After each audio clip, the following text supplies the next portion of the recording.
पहले आप लोग इस हरामजादी औरत का वीडियो ध्यान से देखिए, उसके बाद मैं आगे आपसे बात करता हूं।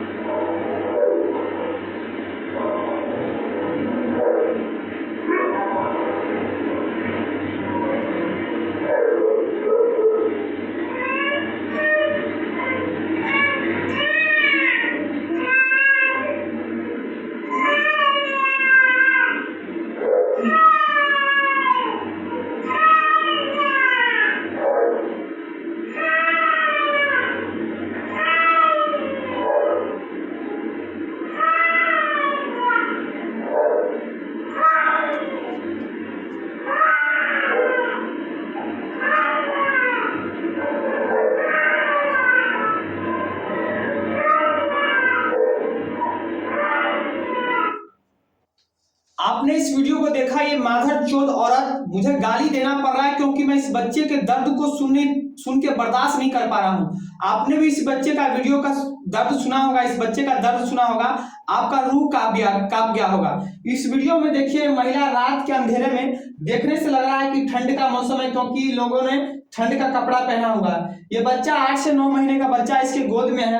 बगल में 3 से 4 साल की एक लड़की लग रही है। इसको रात के अंधेरे में किसी गली में छोड़कर भाग रही है। ये बच्चा बेचारा रात के अंधेरे में चिल्ला रहा है, मामा कर रहा है। और ये दर्द आपने वीडियो सुना होगा तो आपका जरूर रूह कांप गया होगा। मेरा आप लोगों से हाथ जोड़कर विनती है कि इस वीडियो को ज्यादा से ज्यादा शेयर कीजिए ताकि ये वीडियो मेन स्ट्रीम की मीडिया के पास पहुंच सके और ये माधरचोद औरत जेल के अंदर जानी चाहिए। मुझे इतना गुस्सा आ रहा है कि मन कर रहा है कि ये औरत जहां मिल जाए इसको बीच चौराहे पर खड़ा करके गोली मारूं, उसके दिमाग में भेजा में बीच में गोली मारूं, बेशक मुझे 14 साल का जेल हो जाए। इस बच्चे का आपने दर्द सुना, इस बच्चे का आवाज सुना आपने, कैसे ये बेचारा चिल्ला रहा है। तो यही मैं आप लोगों से कहना चाह रहा हूं कि इस वीडियो को ज्यादा से ज्यादा शेयर कीजिए। और ये वीडियो दिखाने का मेरा मेन पर्पस ये है कि एक घटना नहीं है, ये भारत का एक घटना नहीं है कि ऐसे ऐसे बच्चों को रात के अंधेरे में छोड़कर भाग जाते हैं। लाखों बच्चों को ऐसे भारत के रात के अंधेरे में छोड़कर, माँ बाप छोड़कर भाग जाते हैं अपनी अय्याश के चक्कर में। आपकी जानकारी के लिए मैं बता दूं कि भारत में हर एक साल लाखों बच्चे HIV से ग्रसित पैदा होते हैं। क्यों? इस बच्चे की कोई गलती नहीं होती है, पैदा करने वालों की गलती होती है। पैदा करने वालों की गलती क्या होती है कि यौन संबंध, कभी उससे संबंध बनाना, कभी उससे संबंध बनाना। एड्स जो फैलता है वो तो फैलता ही है, एक दूसरे से दूसरे में फैलता ही है, यानी हमको है तो हमसे आप में भी फैल सकता है। लेकिन एड्स होने का जो सबसे बड़ा कारण है वो यौन संबंध, यानी जो आपको HIV होता है उसका 84-85% जो कारण है भारत में वो यौन संबंध के कारण होता है। यानी कभी उधर मुंह मारा, कभी उधर मारा, कभी लड़की उसके साथ संबंध बना रही है, कभी लड़का उसके साथ संबंध बना रही है। संबंध तो बना लेते हैं, फिर HIV जैसे बच्चे को पैदा करके बीच रोड पर छोड़कर चले जाते हैं। और अगर पैदा भी कर लिए तो ऐसे आपने देखा कि रात के अंधेरे में छोड़कर चले जा रहे हैं। इस वीडियो को मेरे को देखने बाद सही में मेरा माथा मेरा गर्म हो रहा, मन कर रहा है इसे घुस के साली को पकड़ के मार दूं, माधरचोद औरत को।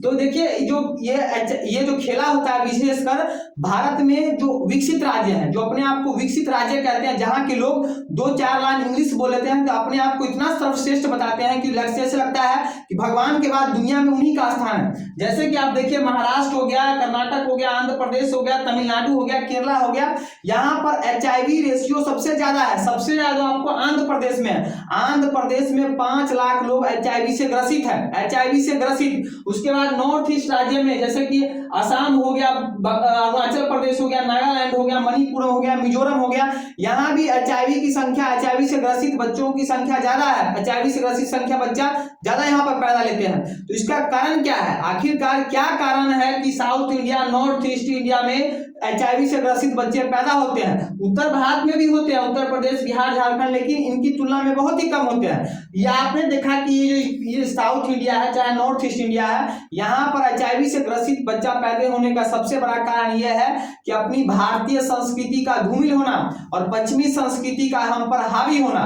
क्यों? क्योंकि हमारे भारतीय संस्कृति में ऐसा कोई स्थान नहीं था। आज क्या है, हमारा स्कूल एजुकेशन सिस्टम है, उसमें सिर्फ और सिर्फ हमको किताबी नॉलेज दिया जाता है। हमारी भारतीय संस्कृति का हमको दर्शन नहीं कराया जाता है, स्कूल ही नहीं बल्कि हमारे खास करके हिंदू लोग जो है, माँ बाप भी अपने बच्चों को ये कहते हैं कि तुम क्या करोगे पढ़ के। अगर आज का बच्चा अगर कोई ग्रेजुएशन में है, उससे पूछ लो कि वेद क्या है, वेद की परिभाषा दे सकते हो? नहीं बताएं। उपनिषद क्या है, उपनिषद की परिभाषा दे सकते हो? नहीं। वेदांत क्या है, अरण्यक क्या है, कुछ नहीं बता पाएंगे। बेशक वो ग्रेजुएशन कर लिए, नौकरी भी कर रहे हैं, अच्छा खासा नौकरी कर रहे हैं, लेकिन उनको अपनी इसकी परिभाषा, वेद की परिभाषा नहीं पता, उपनिषद की परिभाषा नहीं पता।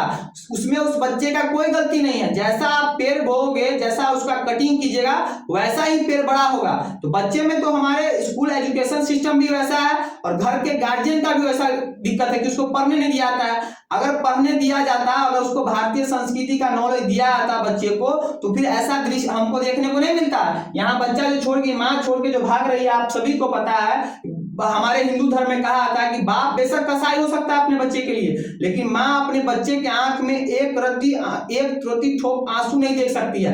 और यहाँ देख रही है बच्चा, माँ जो है रात के अंधेरे में अपने बच्चे को छोड़कर भाग रही है। बच्चा कैसे चिल्ला रहा है, मेरा अंदर से मन कर रहा है कि घुस के इस महिला को, साली को मार दूं। तो इसके संस्कृति का धूमिल होने का कारण क्या है, मैंने आपको बता दिया, क्योंकि हमारे अपनी संस्कृति का ज्ञान नहीं है। पश्चिमी सभ्यता हम पर हावी हो चुका है। हमारे कहा भी गया है कि अगर आपको अपना देश बचाना है तो आपको शस्त्र का ज्ञान होना चाहिए, अगर आपको संस्कृति बचाना है तो आपको शास्त्र का ज्ञान होना चाहिए। तो आज क्या है कि हम लोग शस्त्र का तो ज्ञान ले रहे हैं, हम लोग फिजिक्स पढ़ रहे हैं, केमिस्ट्री पढ़ रहे हैं, तो शस्त्र का ज्ञान है तो हम अपनी देश की सीमा की सुरक्षा तो कर रहे हैं, लेकिन शास्त्र का ज्ञान आजकल हमारे पास किसी के पास नहीं बचा है। इसलिए हम लोग अपनी संस्कृति का बचाव नहीं कर पा रहे हैं और पश्चिमी सभ्यता हम पर हावी होता जा रहा है, जिस कारण आज आप लोग देखते होंगे कि भारत में अनाथ आश्रम पे अनाथ आश्रम खुल रहे हैं। अनाथ आश्रम के नाम पर पैसा कलेक्शन करना होता है, उसमें हमको पैसा देना होता है। वृद्धा आश्रम खुल रहा है। अगर हमको अपनी संस्कृति का ज्ञान होता तो हमारी संस्कृति में कहा गया है कि माँ बाप का जो स्थान होता है वो भगवान से भी ऊपर होता है। अगर हमको अपनी संस्कृति का ज्ञान होता तो वृद्धा आश्रम नहीं खुलता, अगर संस्कृति का ज्ञान होता तो अनाथ आश्रम नहीं खुलता। इसलिए आप जितने भी गार्जियन हैं, मैं आपको हाथ जोड़कर ये विनती करता हूं कि आप अपने बच्चों को ज्ञान दीजिए, मॉडर्न एजुकेशन दीजिए। आप अपने बच्चों को फिजिक्स, केमिस्ट्री, बायोलॉजी सब पढ़ाइए, लेकिन मुझे अपनी संस्कृति का भी ज्ञान दीजिए। अपनी भारतीय संस्कृति क्या है वो भी बताइए, उसको बताइए कि वेद क्या है, उसको बताइए कि उपनिषद क्या है। तब जब ये पढ़े रहेंगे तो फिर ऐसा दृश्य आपको देखने को नहीं मिलेगा। अगर आप नहीं पढ़ाइएगा, अपने बच्चों को भेजिएगा कोटा, अपने बच्चे को भेजिएगा मुंबई, आपके बच्चे को अपनी संस्कृति का ज्ञान नहीं है, वो कभी इधर मुंह मारेगा, कभी उधर मुंह मारेगा, फिर HIV से ग्रसित बच्चों को पैदा करेगा। और ऐसे बच्चों की क्या गलती है, इस बच्चों की क्या गलती है? ये बच्चा 8-9 महीने का बच्चा है, इसकी क्या गलती है? इस माथरचोद औरत की ना गलती है, इसको छोड़ के भाग रही है। तो मेरा हाथ जोड़ से आप लोग से ये विनती है कि पहले तो आपका काम यह है कि इस वीडियो को इतना शेयर कीजिए, इतना शेयर कीजिए कि वीडियो मेन स्ट्रीम की मीडिया तक पहुंचना चाहिए। और ये वीडियो CCTV कैमरा का रिकॉर्डिंग है, ये महिला पकड़ी जानी चाहिए और आजीवन साली को आजीवन कारावास का सजा होना चाहिए, 1-2 साल का नहीं, आजीवन कारावास का सजा होना चाहिए। तो प्लीज इस वीडियो को ज्यादा से ज्यादा शेयर कीजिए, यही मैं आप लोगों से विनती करने आज आया हूं। तो आप लोग इस वीडियो को जहां भी देख रहे हैं, मेरे फेसबुक पेज पर देख रहे हैं तो मेरे फेसबुक पेज सोम नारायण को फॉलो कीजिएगा, अगर यूट्यूब पर देख रहे हैं तो यूट्यूब चैनल सोम नारायण को सब्सक्राइब कीजिएगा। आज के लिए इतना ही, मिलते हैं नेक्स्ट वीडियो में नए टॉपिक के साथ, तब तक के लिए जय हिंद।